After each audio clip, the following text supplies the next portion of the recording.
आजिर यह पवित्र और गौरवमय अवसर रे एठारे उपस्थित समस्त जग साधक विशिष्ट अतिथि युवपीढ़ी क्रीड़ाविद मातृशक्ति छात्र छात्री एवं ओडिशावासी को पुणी आउ थे मु समस्त को हार्दिक अभिनंदन और शुभेच्छा जनाऊँ।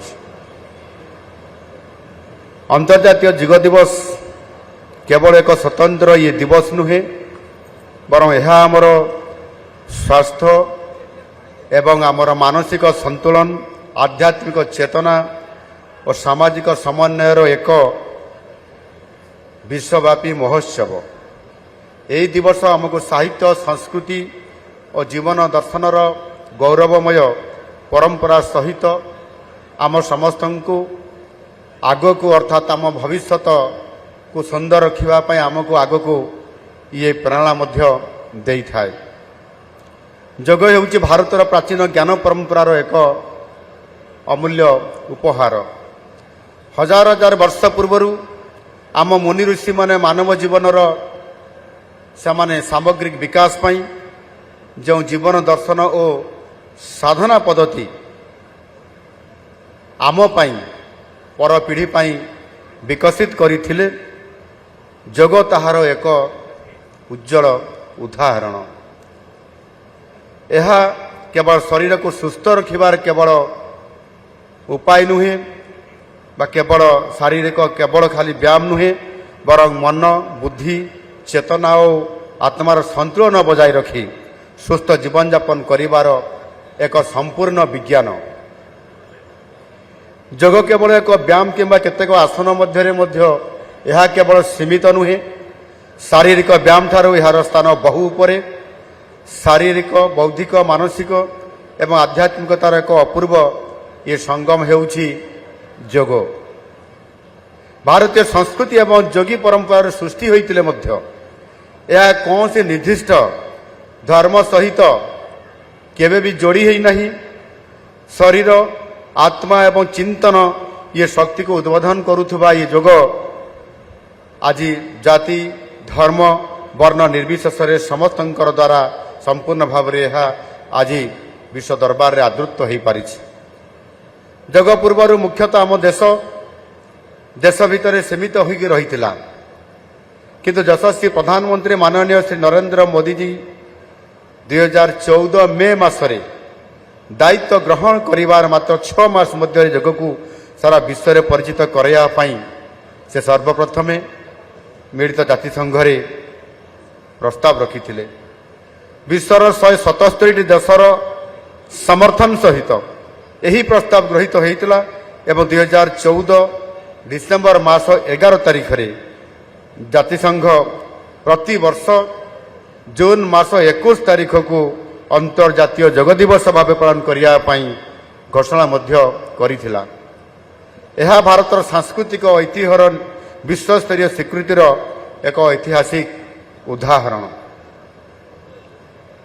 आज पृथ्वीर प्राय सबु देश में कोटी कोटी लोक आग्रह और उत्साह सहित योग को निज जीवनर अंश भाव आज से ग्रहण कर प्रत्येक भारतीय अत्यंत गर्व एवं गौरवर विषय।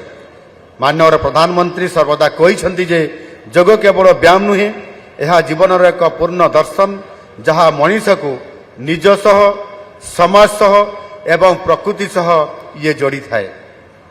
मु अत्यंत आनंदित जे आज ओडिशार समस्त जिले में लक्ष लक्ष लोक यही योग दिवस पालन रे सामिल होती एवं आज आम यही कलिंग स्टाडियम रे ये पवित्र अवसर रे प्राय 15,000 रु अधिक आम समस्ते योग प्रेमी एवं एठी प्राय ये भुवनेश्वर समस्त प्रशासनिक अधिकारी आम मंत्री परिषद सदस्य माननीय सांसद विधायकगण पूर्वतन सांसद विधायकगण एवं एठी उपस्थित विभिन्न एनजीओ सहित जोड़ी होइथिबा एवं विशेष करके भुवनेश्वरवासी हिसाब से जो माने नियमित भाव में विभिन्न स्थान रे पार्क रे विभिन्न जगार जो माने योग करुछंती आज समस्ते आज आम सरकार ये तरफ जिते बड़े आपण मान निमंत्रण करागला आपण माने समस्ते ସହୃଦୟ ସହିତ ଏଠି ଆସି ଉପସ୍ଥିତ ହୋଇକି ଏକ ସାମୂହିକ ଇ ଅନ୍ତର୍ଜାତୀୟ ଯୋଗ ଦିବସ ଅବସରରେ କାର୍ଯ୍ୟକ୍ରମରେ ସାମିଲ ହେବା ଏହା ନିଶ୍ଚିତ ଭାବରେ ଅତ୍ୟନ୍ତ ଆନନ୍ଦର ବିଷୟ। ଇଏ କୌଣସି ସହରାଞ୍ଚଳ ହେଉ କିମ୍ବା ଗ୍ରାମାଞ୍ଚଳ ହେଉ, ଶିକ୍ଷାନୁଷ୍ଠାନ ହେଉ କିମ୍ବା କ୍ରୀଡ଼ାନୁଷ୍ଠାନ ହେଉ, ସରକାରୀ କାର୍ଯ୍ୟାଳୟ ହେଉ କିମ୍ବା ସାମାଜିକ ଅନୁଷ୍ଠାନ, ସବୁଠାରେ ଯୋଗ ପ୍ରତି ଲୋକଙ୍କର ଅପୂର୍ବ ଆଗ୍ରହ ଏବଂ ଉତ୍ସାହ ଦେଖିବା ପାଇଁ ମିଳୁଛି ଏବଂ ଧୀରେ ଧୀରେ ଯୋଗ ପ୍ରତି ଲୋକଙ୍କର ଭାବନା ଏବଂ ଏହାକୁ ନିଜ ଜୀବନର ଅଂଶ ଭାବେ ଗ୍ରହଣ କରିବା ପାଇଁ ସମସ୍ତେ ପ୍ରସ୍ତୁତ ହେଉଛନ୍ତି। ଏବଂ ଆଜିର ଯେଉଁ ସମସ୍ୟା ବହୁଳ ତଥା ଆମେ ଯେଭଳି ଭାବରେ ଏକ ବ୍ୟସ୍ତମୟ ଜୀବନଯାପନ ଭିତରେ ନିଜ ଶରୀରକୁ ଉପେକ୍ଷା କରିବା, ଅବହେଳା କରିବା ଏବଂ ଆମେ ରୋଗକୁ ନିମନ୍ତ୍ରଣ କରିବା ଭଳି ଅନେକ ଯେଉଁ ଗୋଟାଏ ସିଷ୍ଟମ ଦେଇକି ଯାଉଛନ୍ତି ତାହା ଆମକୁ ଅତିଷ୍ଠ କରିଦେଉଛି ବା ରୋଗ ଭିତରକୁ ଆମକୁ ଟାଣି ନେଇ ଯାଉଛି।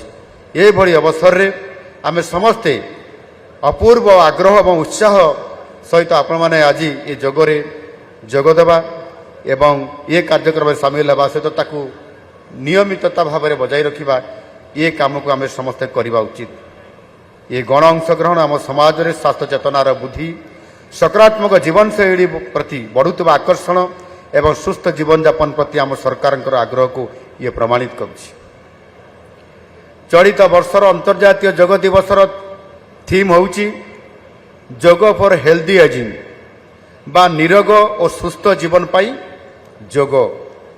ଆମର ପବିତ୍ର ଗ୍ରନ୍ଥ ଭାଗବତରେ ଲେଖା ଅଛି, ମର୍ତ୍ତ୍ୟ ମଣ୍ଡଳୀ ଦେହ ବହି ଦେବତା ହେଲେ ବି ମରଇ। ତେଣୁ ଯେକୌଣସି ପ୍ରାଣୀ ଜନ୍ମ ହେଲେ ତାର ମୃତ୍ୟୁ ତ ସୁନିଶ୍ଚିତ ଅଛି, କିନ୍ତୁ ଜନ୍ମ ଓ ମୃତ୍ୟୁର ସନ୍ଧିକ୍ଷଣ ହେଉଛି ଯେଉଁ ସମୟ ଆମ ପାଖରେ ଅଛି ତାହା ହେଉଛି ଆମର ଜୀବନ। ତା ସହିତ ବୟସ ବଢ଼ିବା ସଙ୍ଗେ ସଙ୍ଗେ ଶରୀର ଦୁର୍ବଳ ହେବା ଏବଂ ରୋଗଗ୍ରସ୍ତ ହେବା ଏବଂ ରୋଗର ଆଶଙ୍କା ମଧ୍ୟ ବୃଦ୍ଧି ହେବା, ଇଏ ଗୋଟିଏ ସ୍ୱାଭାବିକ ପ୍ରକ୍ରିୟା।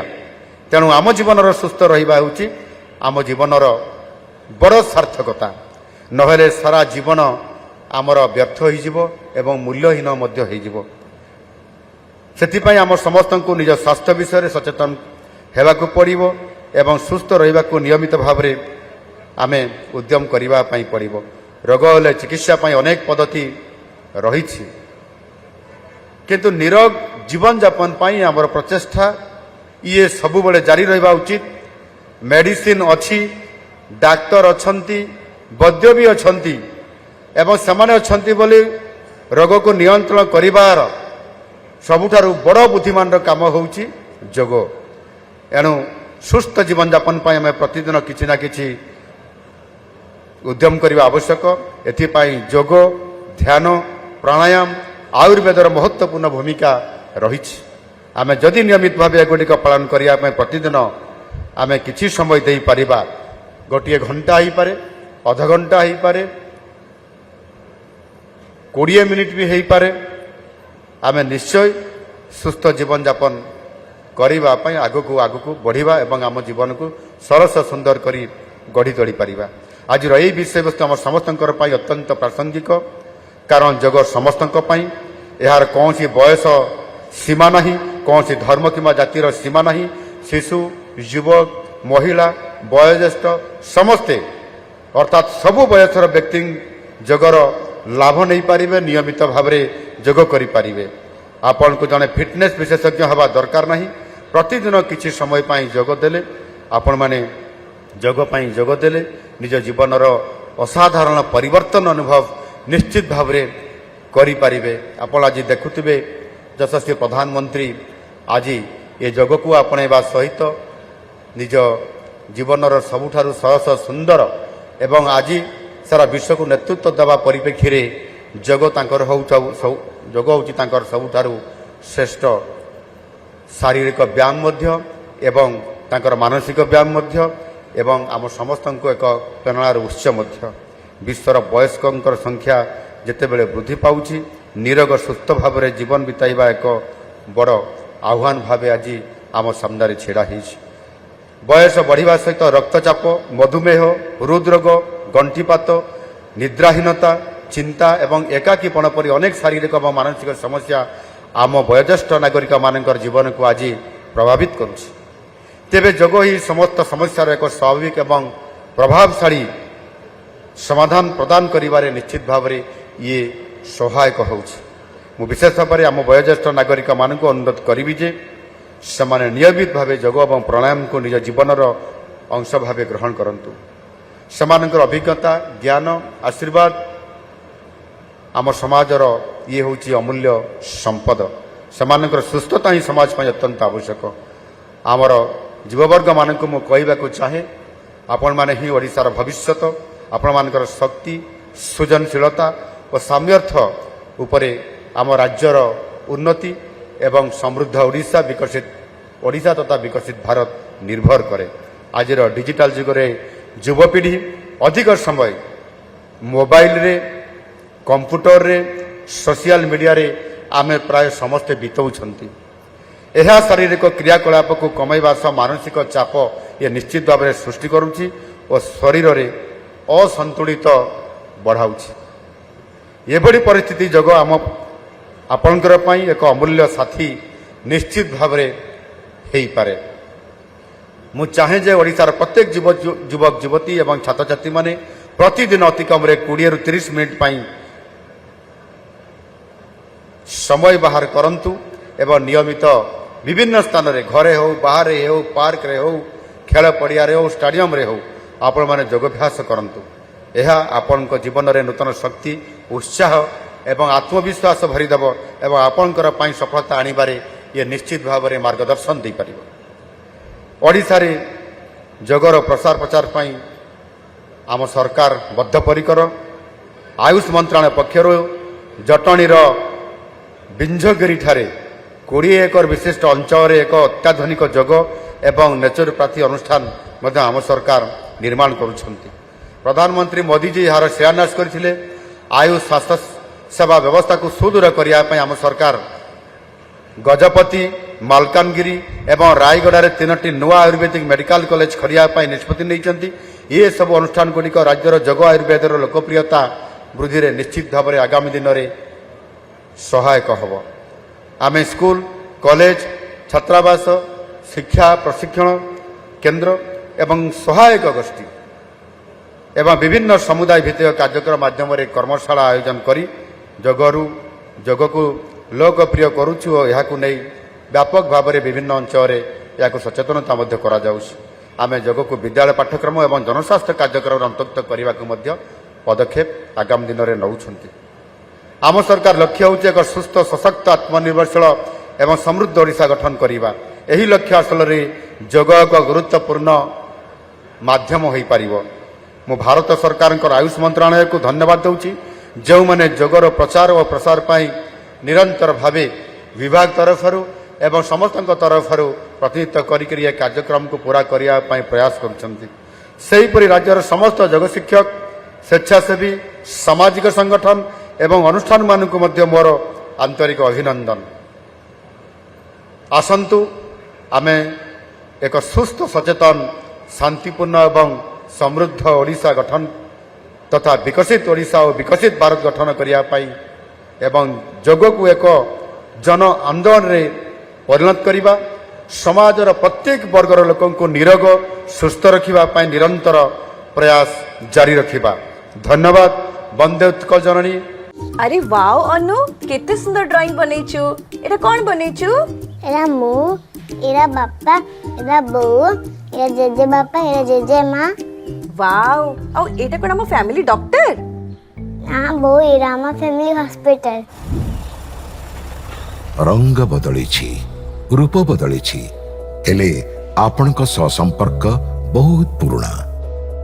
खाली ओडिशार नुह, पूर्व भारतर 50 लाख परिवारर भरोसा, आमर अत्याधुनिक कौशल एवं अद्वितीय सेवा।